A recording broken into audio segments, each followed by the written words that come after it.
next topic at hand, and again, you guys can see that this is the new charge, new era, right?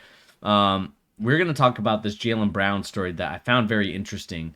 Um, this came after, 2 nights before we just lost the game, and then yesterday we played, and that was the 8th of January. On the heels of his first triple double of his career with 22 points, 11 rebounds, 11 assists, that came in a 99-75 Boston Celtics home win against the New York Knicks this Saturday. Just star wing Jalyen Brown spoke to the press about the trope of criticism that suggested he and fellow All-Star Jason Tatum couldn't play well together. Given the 11 assists, Brown managed to dime up his teammates with the fact that neither he or Tatum scored as much as they usually would in what would nearly be a shellacking of the Knicks. It would seem that such perspectives have data points against him, but Brown's response to the media only underscored that fact. I disagree, Brown asked when his thoughts of his fit with Duke product. Okay, I would say Jalyen Brown or Jason Tatum. I don't know why they say Duke product. I think we can play well together. And this is what this way I had to talk about. The last year hasn't gone as expected, but I think a lot of adversity that we have gone through is just to help us grow and get better in the future. If we get over this hump and continue to learn, I think there's a lot of good basketball on the other side of it. I can control what I can control. I understand everybody has to do their jobs, but me and Tatum talked after the game, communicate with each other, we're on the same page. I don't get where all this frustration comes from, but as long as I'm on the same page with him, he's on the same page as me, I think we're more focused on. And tonight, we wanted to show to come out and get a win, and we did. He finished. And again, the story goes and continues on. Much of the Celtics' inconsistency is maddening when it happens, and likely a product of the two stars being inexperienced in their role as top dogs for their teams at the NBA level, as teammates Josh Richardson later pointed out in the media that night. But to their credit, Brown and Tatum seemed committed to work through these challenges and are more patient rate than some fans and members of the media seem prepared to let them, hinting at a substantial bedrock of maturity that will need to do it. And again, I don't want to, just be the channel that just reads the news like this, but my thing is that, and we can continue on to say what Richardson had to say. I think Brown and Tatum are growing this year, and they've been put in, they haven't been put in this position before because they always had Kyrie and they always had Kemba Walker. To me, I think what frustrates me the most about this whole thing is the fact that I am just at a loss right now as to what really is the Boston Celtics identity at the current moment. Because, I understand, Jalyen Brown got a triple-double. We just talked about it in the previous segment. To me, like, what gets me frustrated as someone who is a Boston Celtics fan, as someone who is, passionate about the Boston Celtics, to me, what frustrates me the most, and I think all Boston Celtics fans can relate, is that,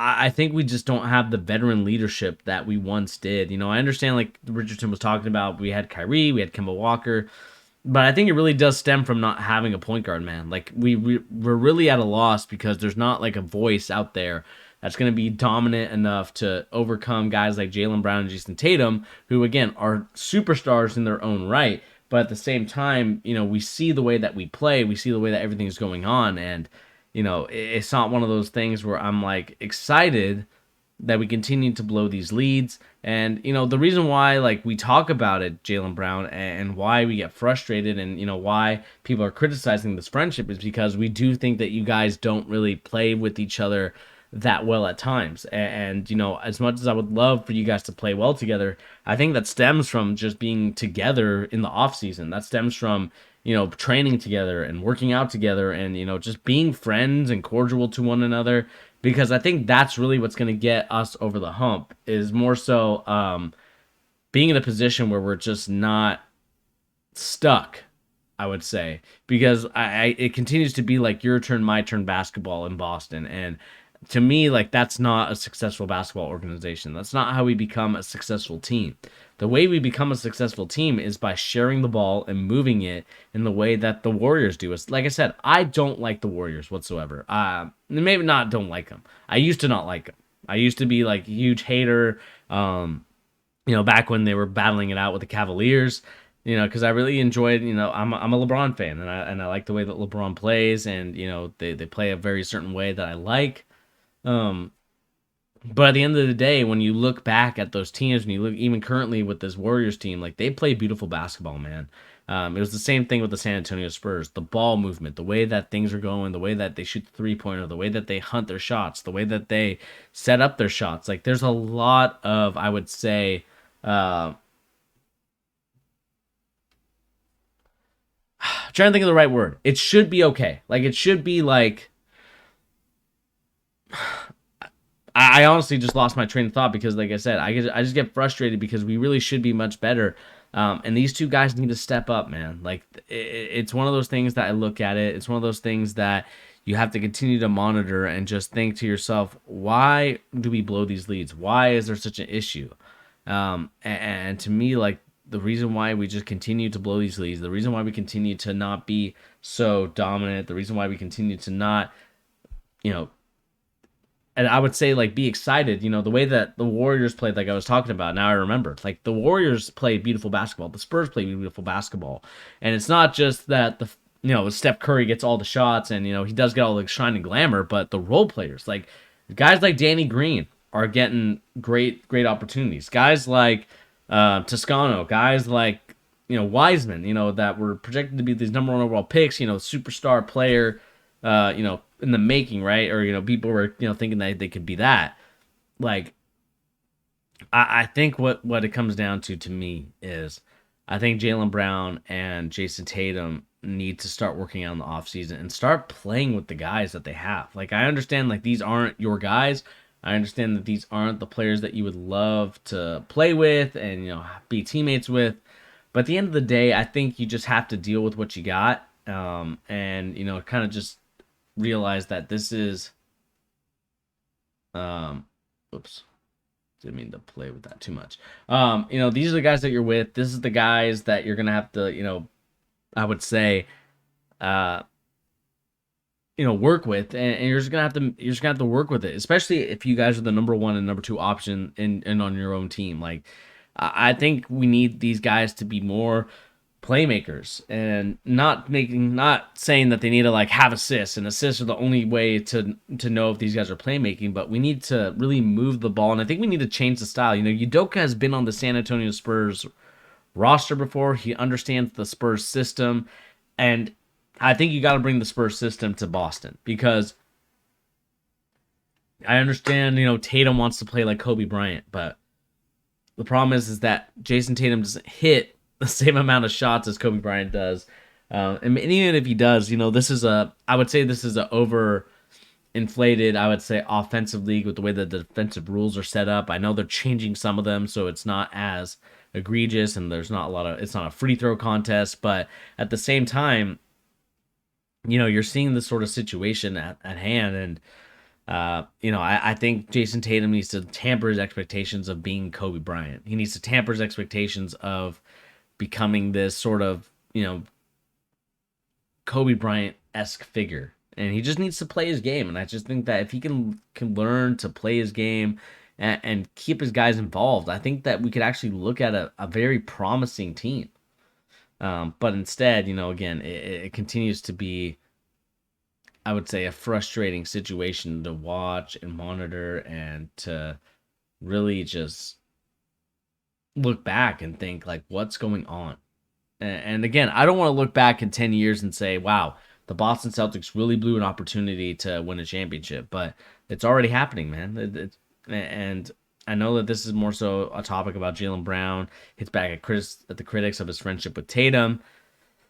And again, I don't want to be the guy that's like, oh, these guys need to be broken up. They need to, we need to trade them.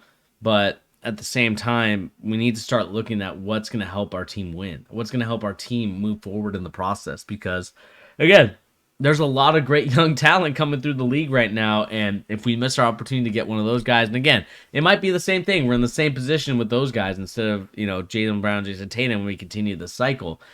I think we just need to stick the course, but the problem is that we need to find a way to get a point guard. We need to find a way to get a point guard that's able to command and have this great leadership. You know, Dennis Schroeder isn't one of those guys. I think he's more of a role player. There's the reason why he's not getting paid the $100 million that, you know, apparently the Lakers were reportedly willing to give him, but he wanted more money.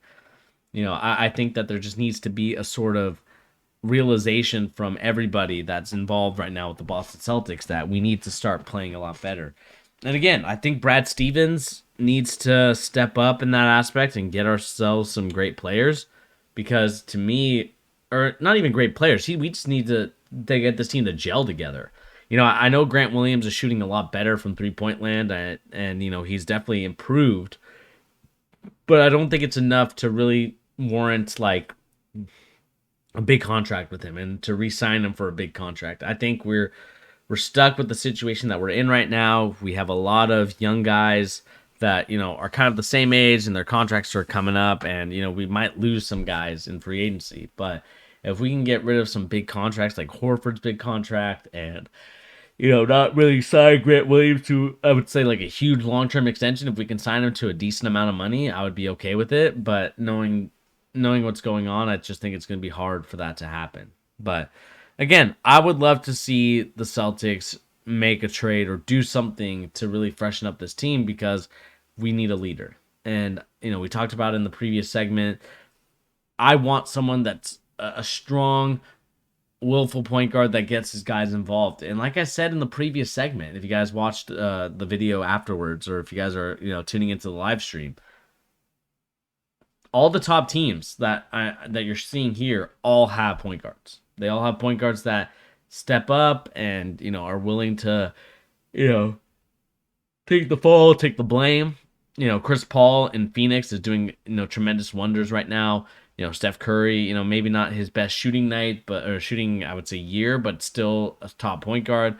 Mike Conley, Donovan Mitchell, Sean Morant, Luka Doncic, LeBron James. I mean, all these teams have strong, willfully minded point guards, and I would love for Tatum to be like that. I would love for Tatum to be like a point forward, but I just don't think that's in his game. And if we look at look at the stats, and again, I'm not saying that assists really matter, but you know, if we look at the stats of all these players and what's going on, you know, 5.4 assists a game is not okay unless we are, you know, evenly distributing those assists. And when Al Horford has more assists than Jason Tatum or Jaylen Brown, that's a problem to me. And I understand that Jason Tatum and Horford have 3.8 assists, but I need Jason Tatum to be in the top two. Like, I need Jaylen Brown to be in the top two. Like, you know, Jaylen Brown only gets 2.9 assists. And, you know, for a guy that, like, if we look at his stats from years past, I think that he actually had more assists. Let me look at these stats really quick. I mean, you know, last year with 3.4, 2.1, like, this guy, like Jaylen Brown, as much as I think he's a good player, and I think that he does a lot of great things on the court, like, the assist numbers are what really frustrates me, especially if he's going to play shooting guard, you know, the secondary guard for us. He needs to be able to move the rock. He needs to be able to move the ball. And again, it's not about the stats to me when it comes to the assists, but he does need to step up in that category. And, you know, his 3-point percentage is definitely down from years past, and that's due to the fact that he shoots a lot more, and that's fine. You know, before he wasn't really shooting that much. But, you know, that 2017-2018 year, I mean, he's shooting like 46%. There's 46% from the field and almost 40% from 3-point land. And again, I think that, you know, when it comes to Jaylen Brown, you know, clapping back at the haters and doing all this other stuff, I want there to be confidence that I know Jaylen Brown can make those passes and assists. And again, I understand he had the triple-double, and we can watch a little bit of it. Oops. We can watch a little bit of Jaylen Brown's triple-double. Let me make sure I'm connected with my headphones. For some reason, my headphones keep disconnecting, and that's frustrating. Might have to update the drivers on my computer. Hopefully it's... Alright, perfect. And, you know, we can watch his first triple-double. And I'll have it in the background, and maybe I can move myself over the side a little bit, and maybe this way. Tatum takes it right to the basket and gets two the other way. Again, had 11 assists. I mean, I want to see Tatum, really, be a facilitator of the offense, move the rock, get us going, because I think that's really what's going to help us. And again, good finish. Probably should have been and one. But again, we lost to the Knicks after holding that big lead. I need Brown and Tatum to, maybe to not, now one of them has to take a sacrifice in the scoring rock, because we should be feeding guys like Robert Williams down low when he has great positioning on guys. We should be using his dunking ability and alley-oop opportunities to really get us going. But instead, I think we're not doing a good job of that. Like, we should be, you saw the highlight right there. We should be the ones that facilitate that. We should be the ones that look for Williams in those situations. Like, he was injury prone a couple years back, but he's shown that he's a lot better. Get to DoorDash right now. My side hustle, haha. What's up, Justin? How you doing, man? I hope you can check out the new look, man. We just got a new look on our team, or not team. I guess this is a team. Me and my boy Pete and Tyrese, tuning in and helping out on the channel as well. We got a new look. And again, like, the ball movement there is so much better, and I think Udoka really, as much as I think that Udoka, not sure if he was the right decision to hire. You're still seeing some great things out here. And again, we should be looking to move the ball, and you're seeing great ball movement. Like, I want to see the Celtics that were there, 2017, where like the ball was moving, things were getting going, and you see there, Brown gets Smart gets a great look there. Brown did right there, draw two, and pitch it back. Again, like, to me, when I watch these highlights, it's frustrating, because I think we should be playing this way every time. Not just, some of the times, not just when we feel like it. Like, we're moving the ball. Like, I understand that one, maybe more so like a pitch behind or pitch back. And again, Tatum right there, passing it to Brown in rhythm. And again, you're seeing there a little dribble handoff here to a screen. Again, great execution there. Robert Williams not being a black hole. And it's a good finish. Whether that's a foul or not, I'm not sure. But it looks so much better than what we saw previously, man. And again, when I continue to kind of monitor the Celtics and continue to harp on them each and every night, it's because I expect so much better from them. And again, my energy might be low, but it's still frustrating, man. It's still frustrating to continue to talk about the Celtics for 3 topics, because it really should be like one topic, and it should be exciting. I should be hyped about the Boston Celtics future. I shouldn't be disappointed with the way that we're playing. I shouldn't be disappointed with the way that things are going, but I am. I'm currently disappointed with the way things are going, and I want to see more. I want to see more passion. I want to see more energy. Something I'm not giving you guys right now, unfortunately. I do apologize for that. But, we should be giving a lot more energy and a lot more effort. And again, I don't want to have to continue to talk about the Boston Celtics and talk about how they are, in the middle of the pack when it comes to this Eastern Conference. Like, we should be in the top 4. We should be ahead of some of these teams. Like, again, we look at this NBA standings. Like, we should be ahead of the Cleveland Cavaliers. We should be ahead of the 76ers. We should be ahead of, I might even say we should be ahead of Miami. Maybe not. But, like, with the talent that we have with those 2 guys, we should at least be in the top 6.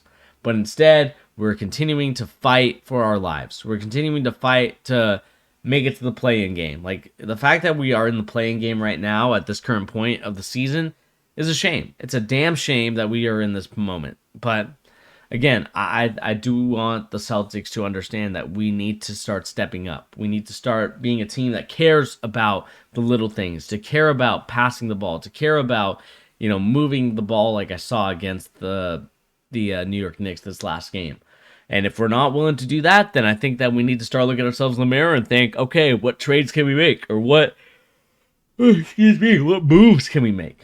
Because I want to be a team that competes. I want to be a team that contends. So let me know in the comment section down below, what do you guys make of this news and rumors about Jalyen Brown and clapping back at his critics. I would love to know what you guys think in the comment section down below, because I think this is going to be a very interesting story to monitor and see if we continue to go where we need to go.